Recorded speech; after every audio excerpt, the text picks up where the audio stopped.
Hello everyone, my name is Anggi and welcome to my channel.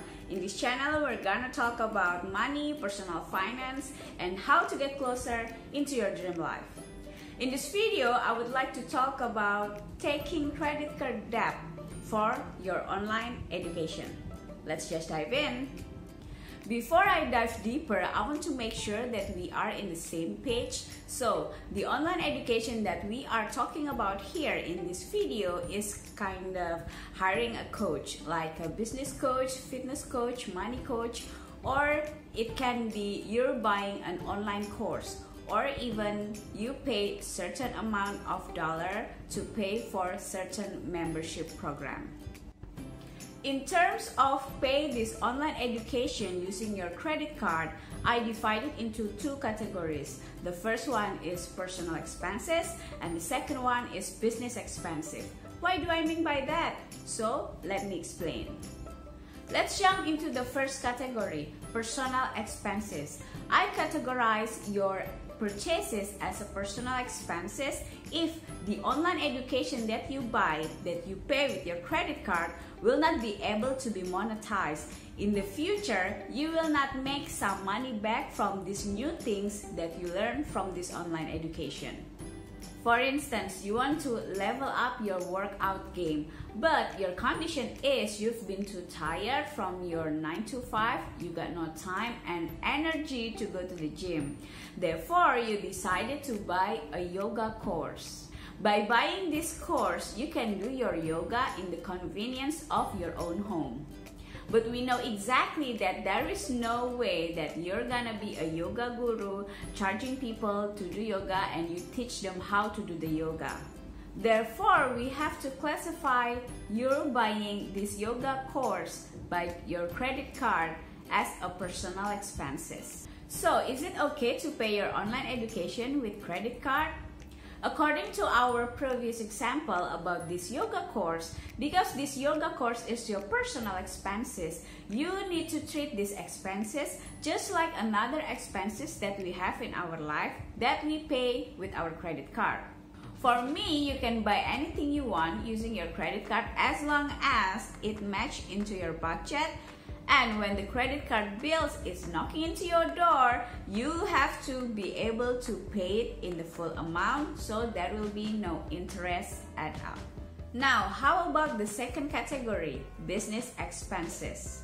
Now, if the online education that we want to buy is a business expenses, which means that in the future, potentially you can be able to monetize new things that you already learned from this online education.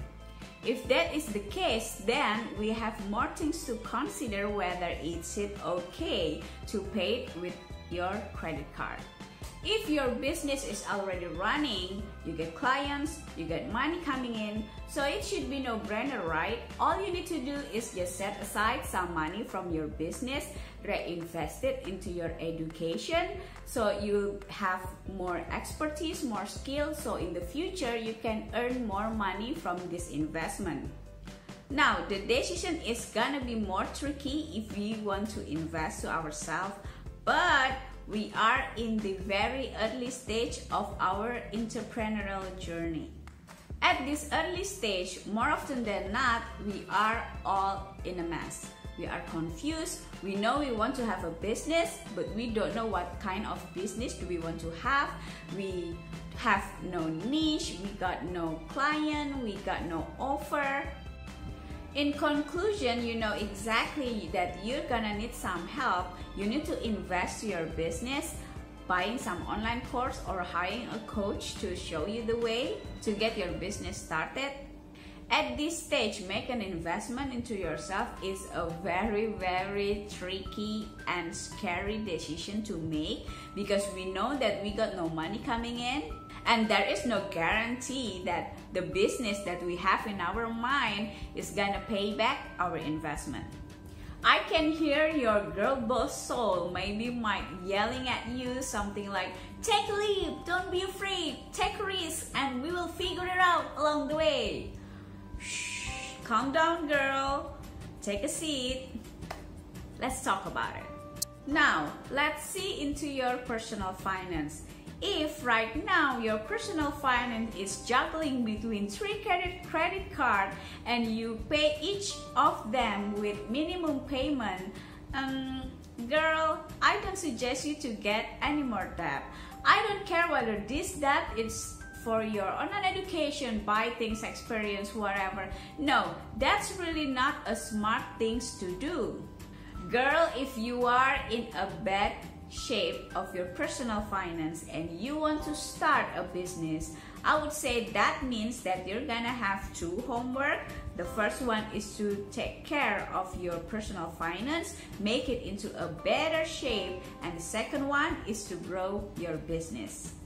As a businesswoman, it is very necessary for you to understand how do the money works, not just earning the money from your business, but after the money is yours, it's already in your pocket, in your bank, then what should you do about it?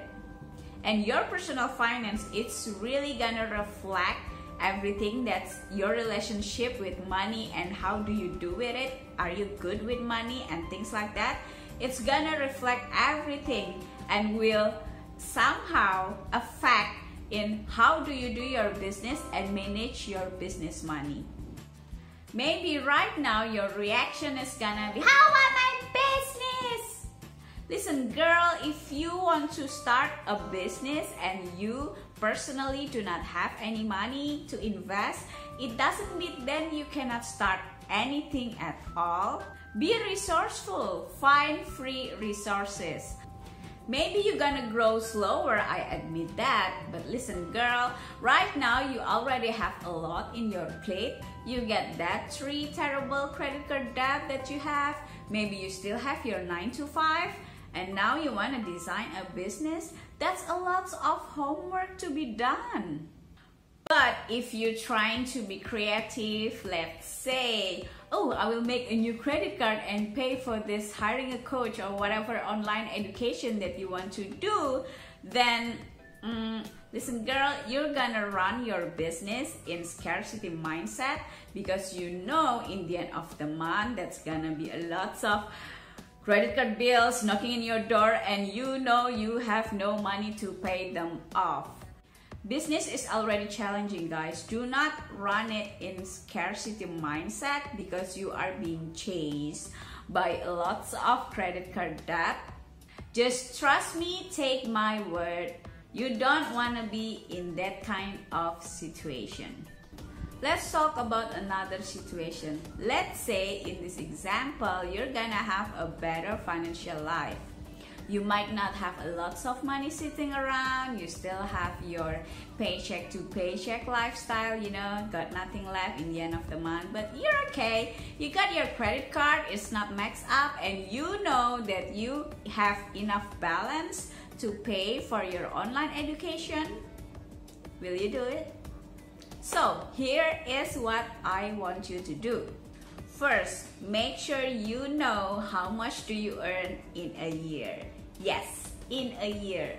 Let's make a real example. Let's say in a year you earn 30 grand.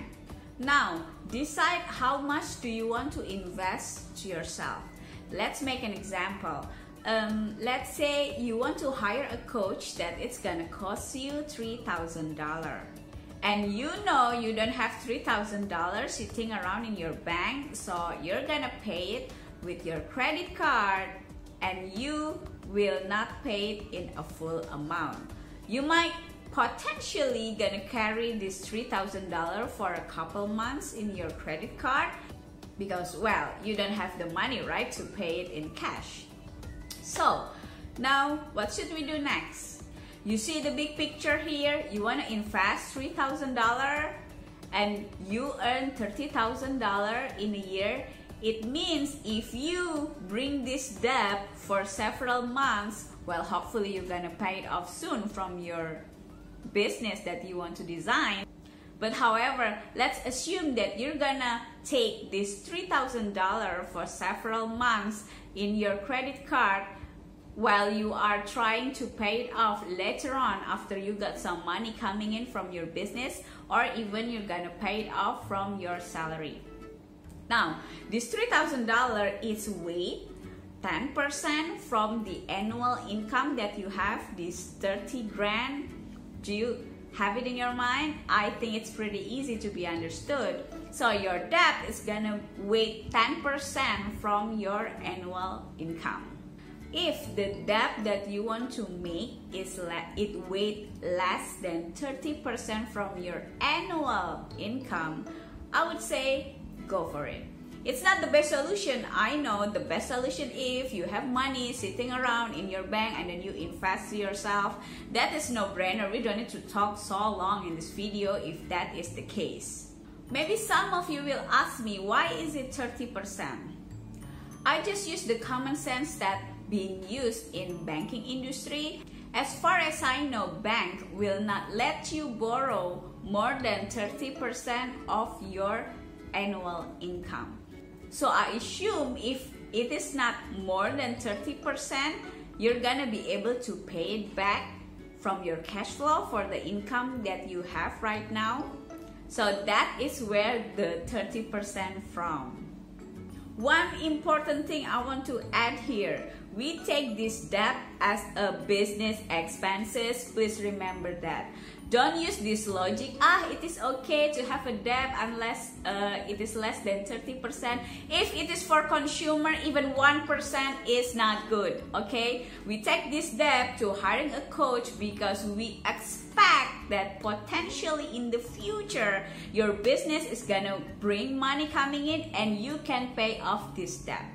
If you use this logic for your consumption debt, buying dress, having vacation that you cannot afford, and so on and so forth, those vacation, those dress that you spend money on will not earn you some money to pay off its debt. So consumption debt, no, not even 1%, okay? Only business expenses.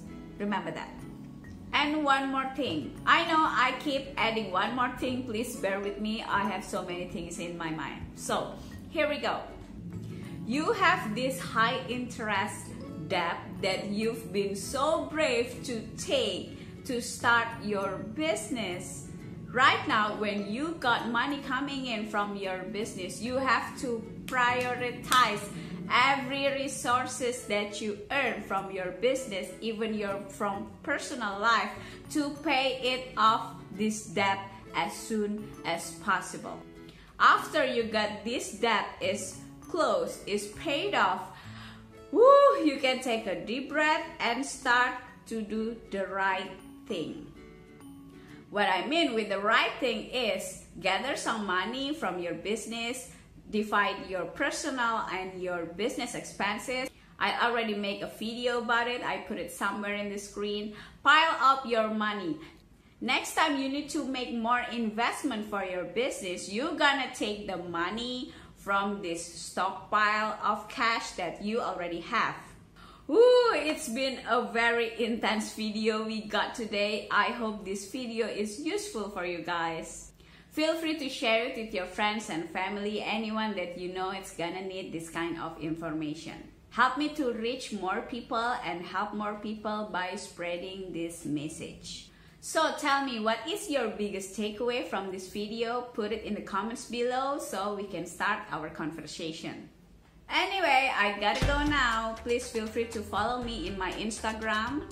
DM me just to say hi. And of course, make sure you subscribe to my channel. Click the notification bell so you will be notified next time I upload new video. Bye!